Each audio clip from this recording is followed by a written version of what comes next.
good morning, and welcome to this session from Los Cabos to Vladivostok, the G20's impact on global economic growth. My name is Alejandro Ramirez. I'm CEO of Cinépolis and chairman of the B20. Since December of last year, President Felipe Calderón of Mexico has chaired the G20, a position he will hold until November 30th of this year, when Mexico will turn the G20 presidency to Russia. During its last summit in Los Cabos in June, the G20 agreed to work collectively to strengthen demand and restore confidence with a view to support growth and foster financial stability. To this end, the G20 agreed on a coordinated Los Cabos Growth and Jobs Action Plan.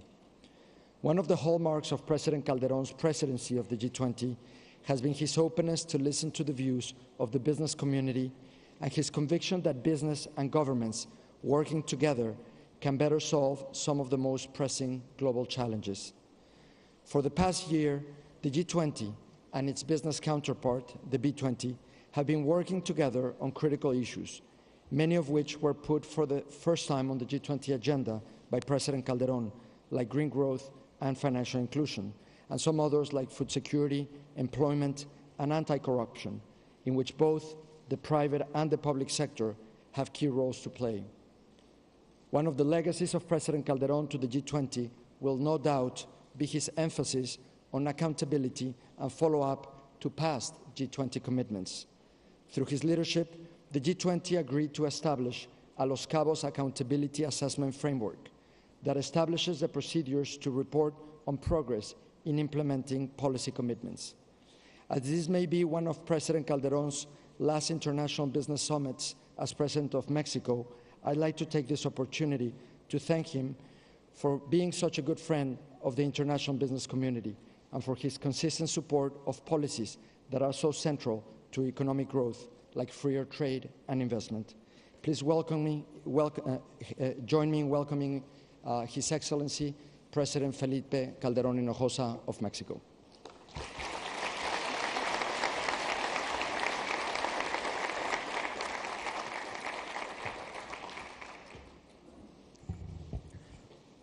Thank you, Alejandro. Good morning, ladies and gentlemen. It is an honor to be here with you today.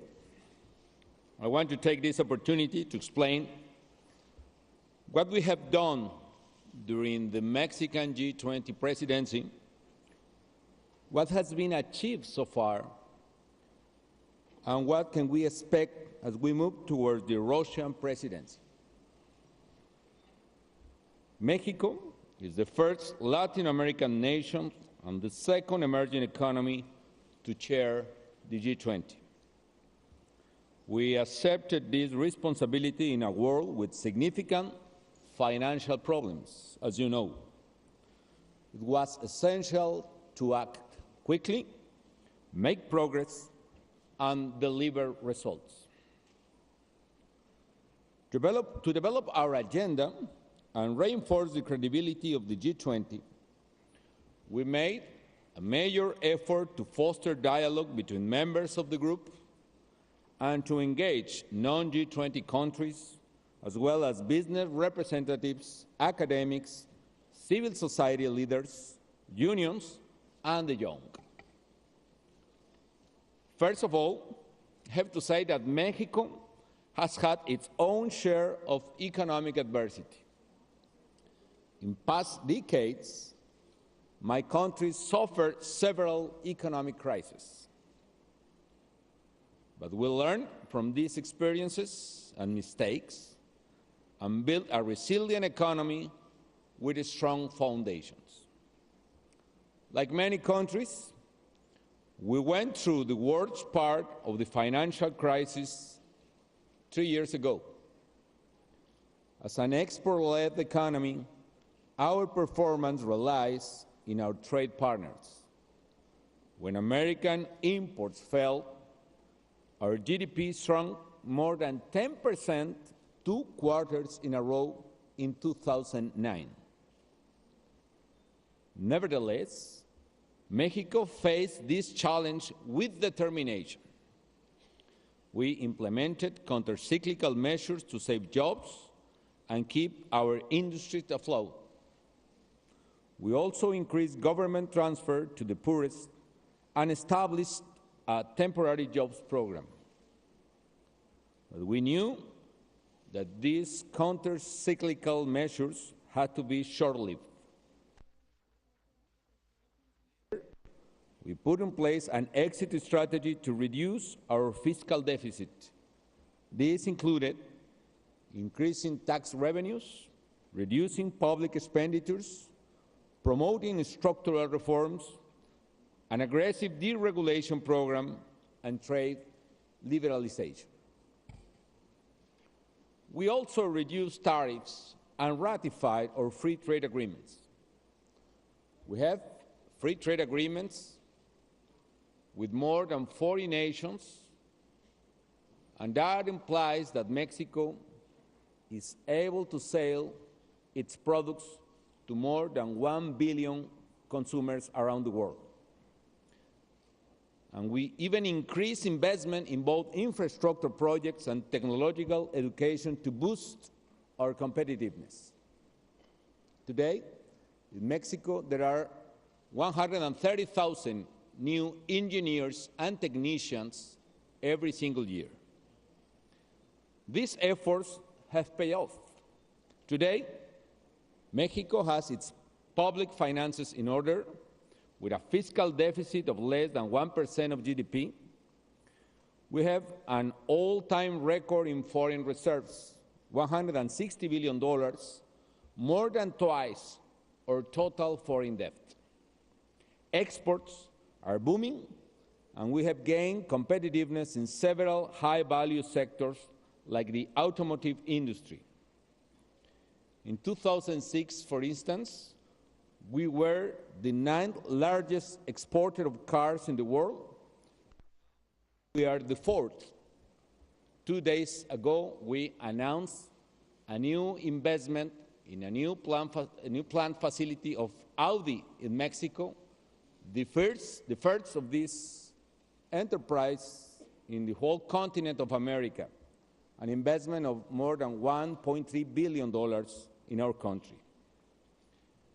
Mexico, for instance, now exports more manufactured goods than the rest of Latin America and Caribbean combined. And our economy has grown almost 16% in the last 3 years. The global perspectives were dire when we assumed the G20 presidency. As you remember, the previous meeting in France, in Cannes, concluded without clear commitments and without a sense of direction. It seemed that the crisis was not only deep, but also out of control. In this context, the Mexican presidency had to coordinate complex negotiations during the months prior to the Los Cabos summit. It was clear that we urgently needed to strengthen the financial support mechanism for countries most affected by the crisis. That is why one of our priorities was to recapitalize the International Monetary Fund. Last February, the G20 finance minister examined several options to make sure that resources to the fund could be mobilized promptly. In March, the Eurozone agreed to combine the capacity of their lending facilities, the European Stability Mechanism and the European Financial Stability Fund, and to increase the speed of capitalization of the ESM.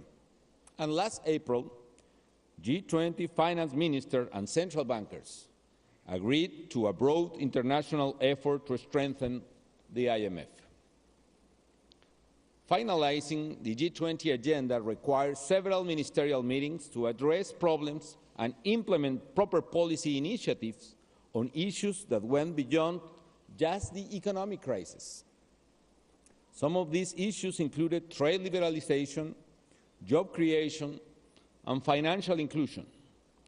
We tried to strike a balance between the urgent and the important, between the long run and the short run.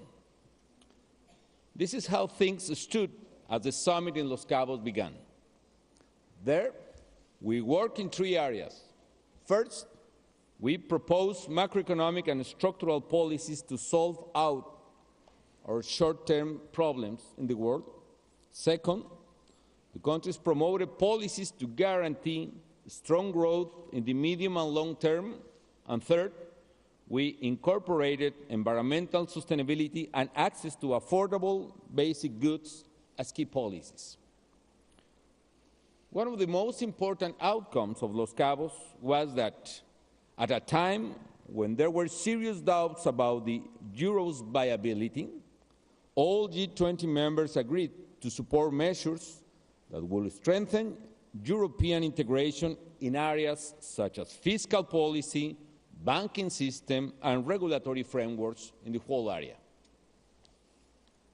It was also crucial to boost demand without creating new debt problems in order to restore growth. The Eurozone has been following this game plan. Just 2 days ago, as you know, the European Central Bank announced very significant measures to provide support to countries suffering from confidence problems and to make clear it will take every measure to keep the integrity of the Eurozone. Another important result was Los Cabos Action Plan. It contained specific short-term measures to be implemented by all countries. Specific ideas from the Business 20 group, the B20, were also included. We needed to strengthen the global response to international financial crises in an interconnected world. To this end, we announced an increase in the resources available to the International Monetary Fund of more than $450 billion. This is the largest injections ever in the history of this institution. Many non-G20 countries contributed to this, as did many APEC members with generous amounts. We showed that together we could come up with global solutions to global problems. Unfortunately, to regain fiscal sustainability, we have to reduce fiscal deficits at a time of economic slowdown. But if this is done in a bold and credible way, negative impacts on aggregate demand could be minimized. In the case of external imbalances that still threaten global stability, we need countries to move towards more open markets, including for exchange rates, and to place a greater emphasis on stronger domestic demand to reduce those gaps. The other priorities of the G20, which are also priorities for us today here in Vladivostok, were: one, to maintain and strengthen our commitment to free trade. The main message we need to emphasize is what the world needs today to overcome this crisis is more trade, not less. Therefore, we extended our standstill commitment until 2014. It would be very important if APEC economies could send a strong message in favor of trade from this summit. Two, to support the process of strengthening financial regulation and supervision, as well as the Financial Stability Board. Well-allocated credit is a very powerful instrument for development. These are the lessons that Latin American and Asian countries have painfully learned during our crisis. On food security, we agreed to increase public and private investment in agriculture, as well as to carry out actions to increase agricultural productivity. We can implement policies to reduce price volatility. Fourth, on sustainable development, we agreed to include green growth policy options within the G20 structural reform agenda. Green growth is a way to economic recovery.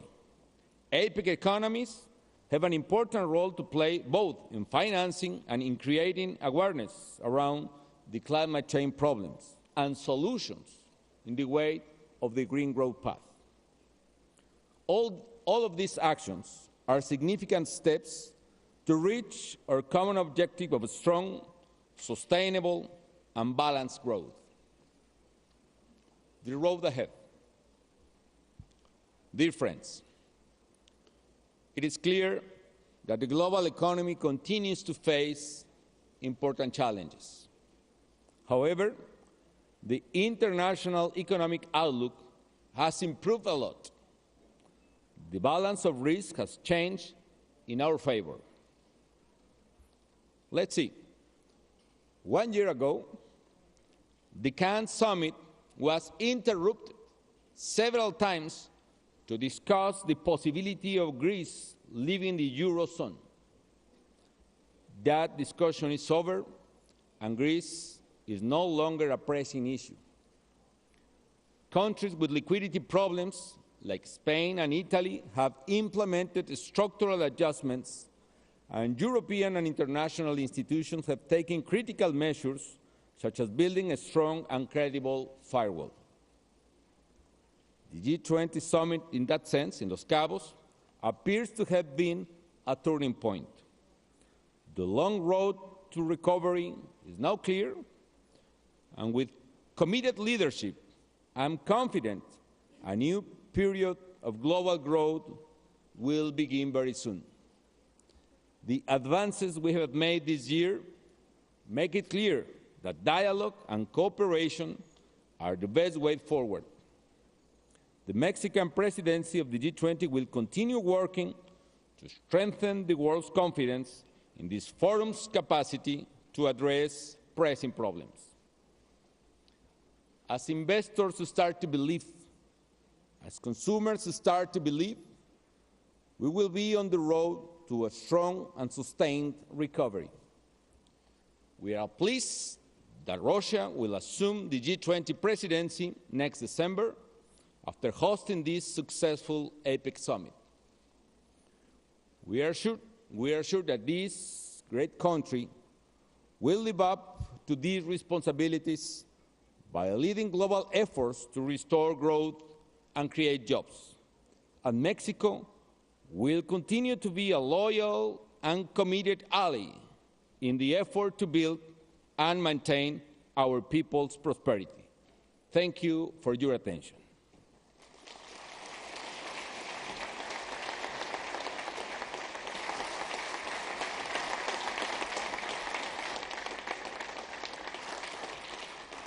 Thank you very much. We have some time for questions and answers. Since this is an interactive session, the floor is open for any of your questions, and there are the mics.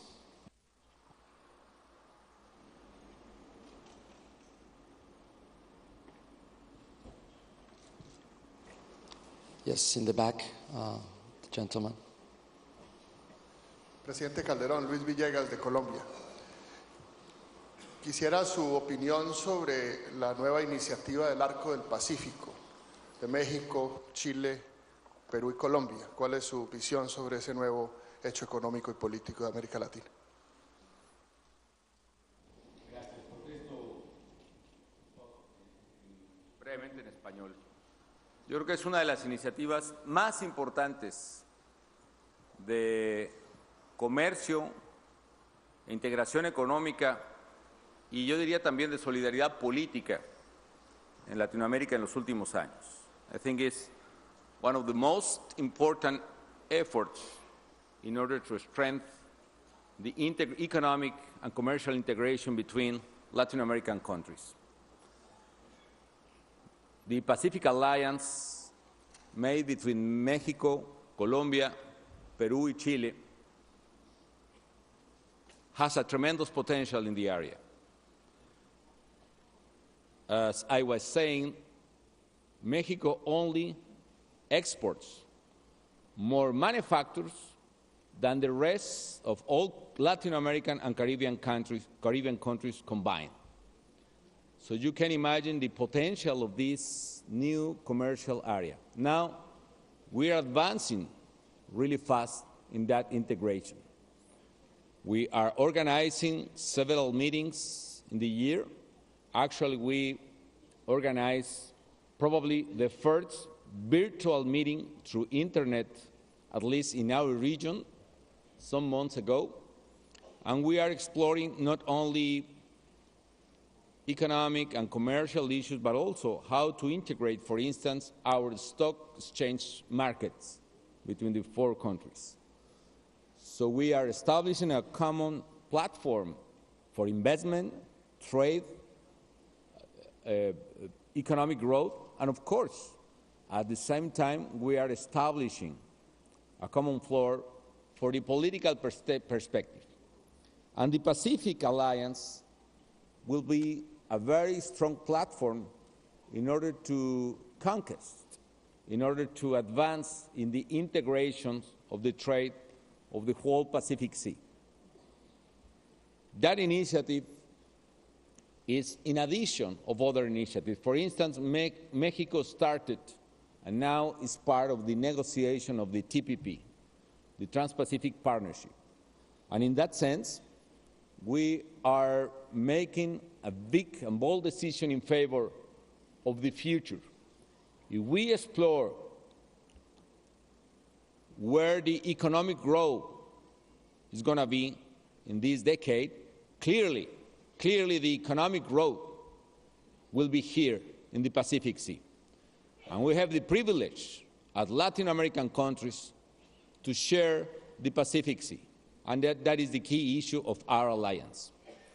There are another advantages of this agreement. One of them is it has some kind of geopolitical sense.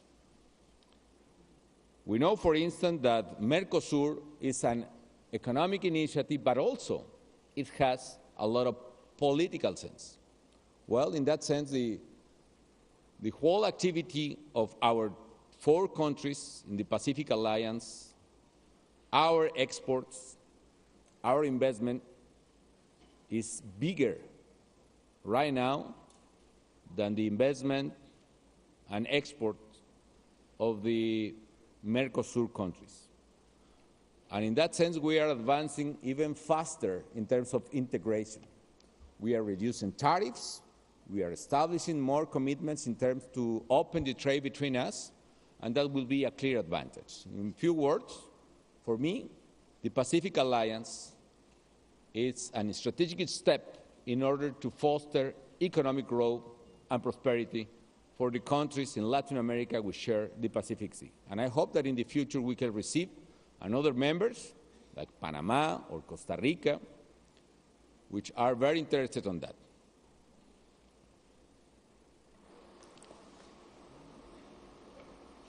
Thank you, Mr. President. I don't know if there are any other questions from the floor. There's.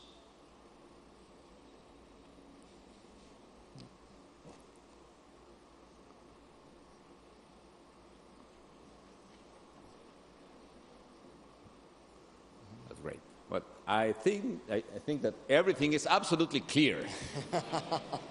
And everybody's happy with the G20 performance, on my understanding. So thank you. There's a question here in the center, I'm sorry. Yes, there's a mic. Could you please pass the mic? Thank you.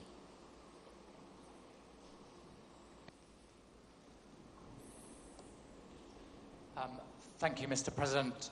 You're an outgoing leader with a successful track record behind you. What 2 pieces of advice would you have to people coming into your kind of position around the world now about how to be a successful political leader? Thank you for your comment. I think that the most important advice for any person is to stand on principles. And talking about economic issues, standing on principle is to believe and to work for economic freedom. And probably is one of the main discussions we have ahead. I can feel a lot of pressure, for instance, against economic freedom. I used to talk about a tale in the G20 meetings, since we went to the first one in Washington, D.C. There is some kind of sacred clause talking about we reject protectionism. However, the day after of that statement, 15 out of 20 countries of the G20 established new tariffs and new barriers to the trade. And in particular, in crisis time, there is a lot of pressure coming from the economic sectors and industries, pushing governments in order to establish more barriers to trade. And probably that is the worst mistake we can make. The solution, in order to recover economic growth, or one very important part of the solution, is trade, more open markets, less tariffs, not more tariffs. And that is the future of that. That is, it's a lesson coming from thousands of years ago.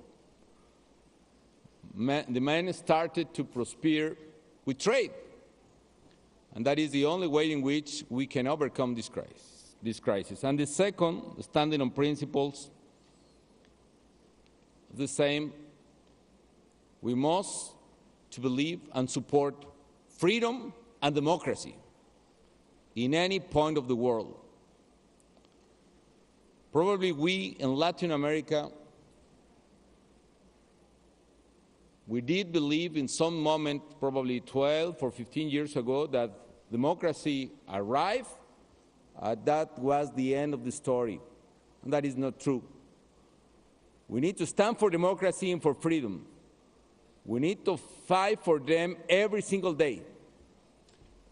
And the future of humankind only be clear, and prosperity only could come if we do believe that democracy and freedom are human principles that no one country could reject. So my advice is stand on principles, believe and fight for freedom and democracy in economic and in politics as well.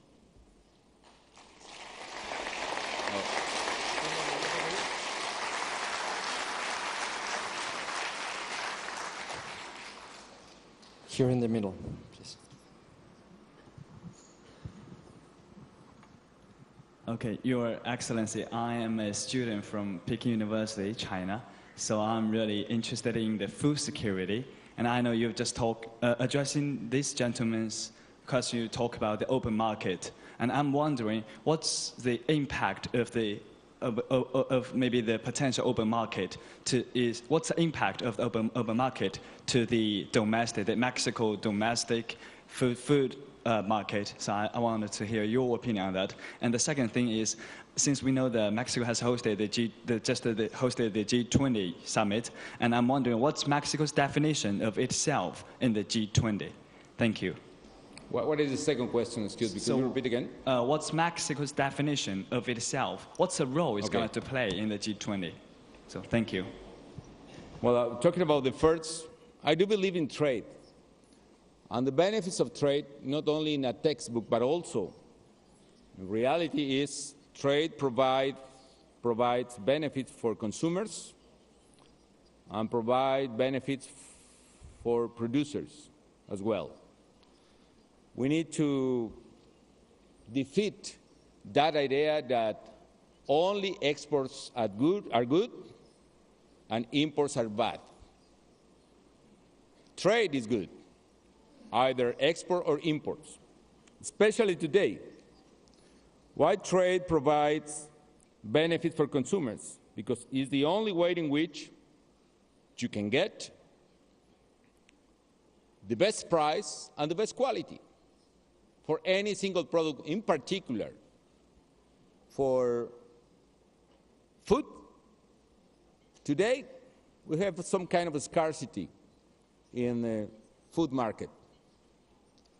But if we establish restrictions to the trade in food, in particular, if we establish restrictions to exporting foods, we are making a big mistake, and we are establishing the wrong economic incentives for more production of food. The only way in which the people who are able to produce more food is liberalizing prices, liberalizing trade, and that could allocate the right resources in the right persons in the right places. And now talking about the world economy. Today we are talking about an economy founded or based on middle products. It's a big mistake to believe that as long a country is able to export and non-import is making right. A country needs to export and import at the same time. For instance, in addition to our free trade agreements in Mexico, we reduced tariffs in the middle of the crisis from 12% on average to 4% on average today for any country out of the countries we have free trade agreements. And what happened? Manufacturers in Mexico increased their competitiveness in several ways. For instance, we are opening the markets for any imports for electronic supplies. Now, today, Mexico is the largest producers of smart mobile phones. Actually, 65% of the total BlackBerry in the world were made in Guadalajara, in Mexico. And the only way why BlackBerry and Toyota and Honda and Audi and Volkswagen and a lot of producers and manufacturers are establishing in Mexico is because we have a very open economy. And that implies benefits for consumers around the world with the best products, and that implies benefits for producers and workers in Mexico with the best manufacturers. I think that the same is in thinking about food. We need a lot of structural reforms even inside my country in agricultural sector, yes, but the main principle is exactly the same. As long as you are able to open the economy, you could provide more opportunities to eat to your people than the other way around. A closed economy is a threat for food security in the people. There are another points that we need to address talking in a food security. For instance, the financial part of the equation. Like 4 years ago, the financial firms participating in food market had probably 8% of the market. The rest, 92%, were enterprises more linked with the food itself, distributors or producers and so on. But now, more than 40% of the market in food market is made by financial firms through derivatives market and others. And that implies probably some kind of that could have some kind of impact in the determination of the price. I don't want to use the word speculation, but this very abrupt variation in the price of commodities in last years could have some kind of relationship with the participation of financial markets. And we need to explore and regulate in a better manner the participation of this market in this crucial issue for the people. But the main issue in terms of agricultural products and food security is productivity of food. And in that sense, we need to invest a lot in new technology, a new kind of organization in order to produce even more with the same resources and without threatening natural resources like forests, for instance, or preserving water and other natural resources. We need to increase the productivity with the actual resources that we are producing those foods. Yes, there is time for just one final question. The gentleman in the middle.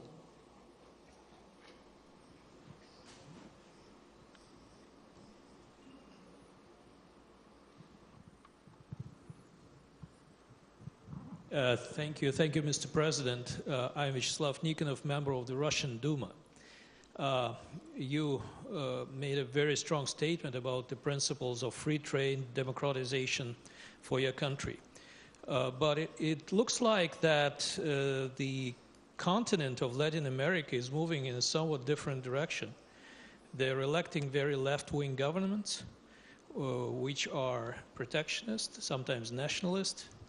They organize groups like Bolivarian group, which is looking in somewhat different direction. So my question is, where is the continent of Latin America moving politically? Good question.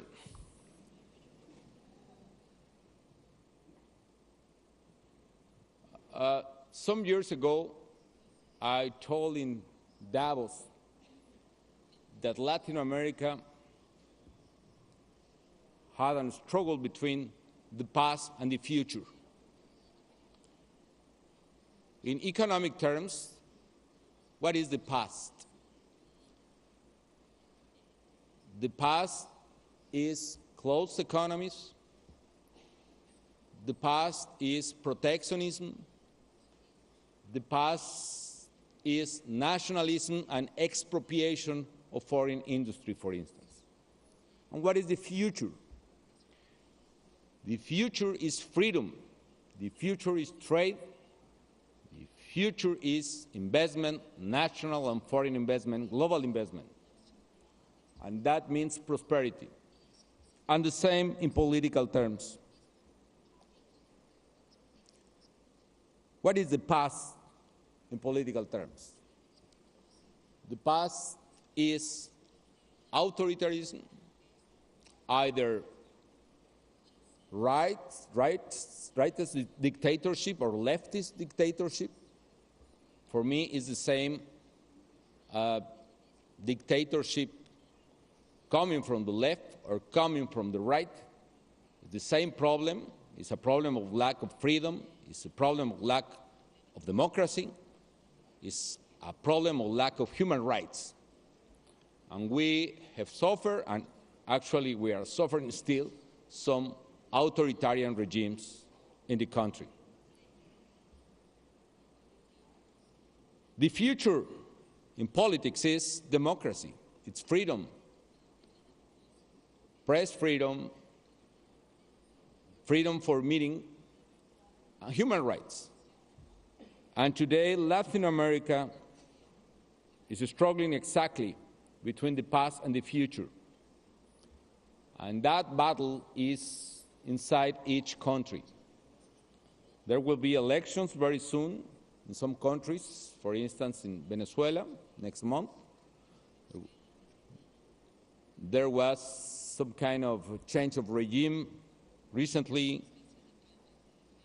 in Paraguay. But the point is, as long as we are able to preserve democracy, in the sense that as long as we are able to preserve the right of the people to decide which government they prefer, we are in the right side. People could make a lot of mistakes, even through free elections. Nevertheless,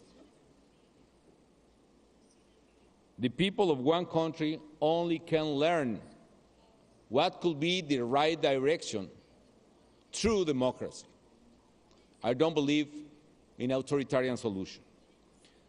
But my point is this, and this is my final comment, in particular for my Latin American friends in business or in government or in civil society leadership. We need to fight and stand for principles of freedom and democracy. We need to talk about those principles. We need to raise the voice against any authoritarian act coming from any government. Doesn't matter if that government is a leftist government or rightist government. We need to talk about the conquest of Latin America in the last 2 decades, and one of the most precious conquests is precisely democracy. And in some cases, we are losing that victory. And at the same time, we need to learn about our own experiences. You can pick examples of leftist regime or rightist regime, but even our own experience could teach a lot for anyone. For instance, we need to learn how Chile is one of the most prosperous nations in the whole region. We need to learn how Chile today has welfare among its people, has a very important economic growth. Chile has the biggest economic growth today in the OECD countries. And at the same time, we have a lot of experiences in Latin America coming from countries that establish other regimes. And the situation of the people clearly is not good for any one of them. I think that that is the battle in Latin America.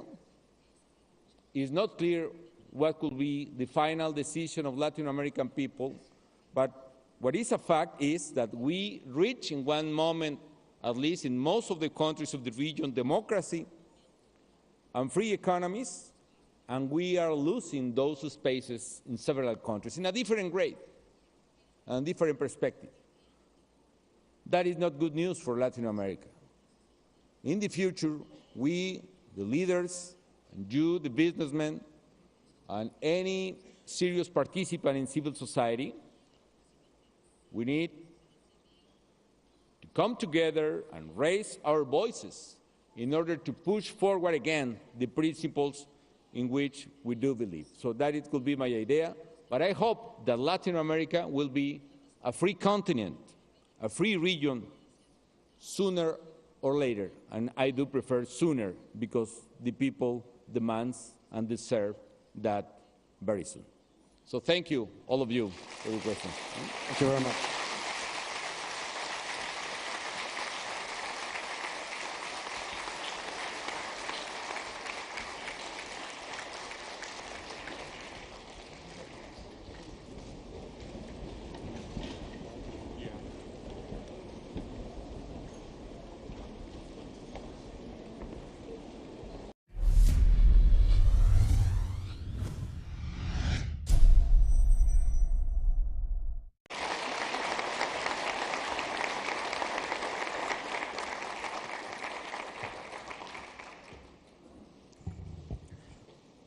Thank you, Alejandro. Good morning, ladies and gentlemen. It is an honor to be here with you today. I want to take this opportunity to explain what we have done during the Mexican G20 presidency, what has been achieved so far, and what can we expect as we move towards the Russian presidency. Mexico is the first Latin American nation and the second emerging economy to chair the G20. We accepted this responsibility in a world with significant financial problems, as you know. It was essential. Both the private and the public sector have key roles to play. One of the legacies of President Calderón to the G20 will no doubt be his emphasis on accountability and follow-up to past G20 commitments.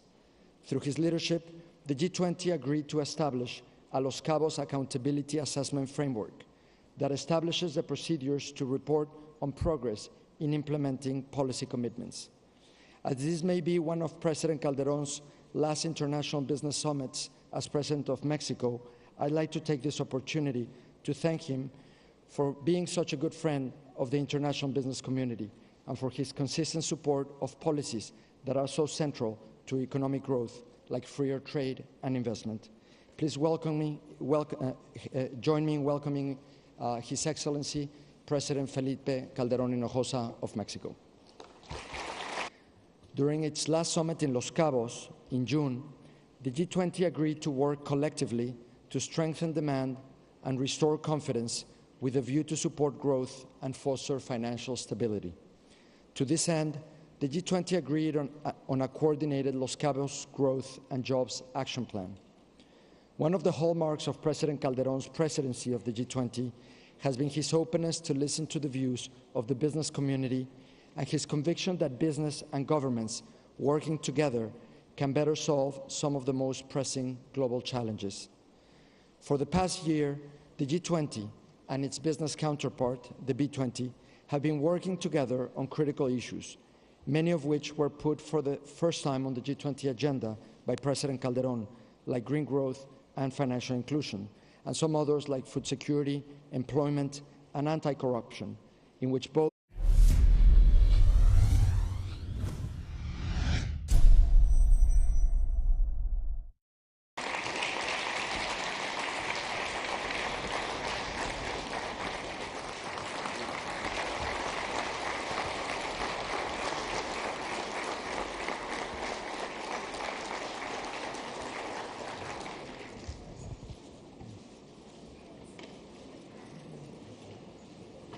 Good morning, and welcome to this session from Los Cabos to Vladivostok, the G20's impact on global economic growth. My name is Alejandro Ramirez. I'm CEO of Cinépolis and chairman of the B20. Since December of last year, President Felipe Calderón of Mexico has chaired the G20, a position he will hold until November 30th of this year, when Mexico will turn the G20 presidency to Russia. To act quickly, make progress, and deliver results. To develop our agenda and reinforce the credibility of the G20, we made a major effort to foster dialogue between members of the group and to engage non-G20 countries, as well as business representatives, academics, civil society leaders, unions, and the young. First of all, I have to say that Mexico has had its own share of economic adversity. In past decades, my country suffered several economic crises. But we learned from these experiences and mistakes and built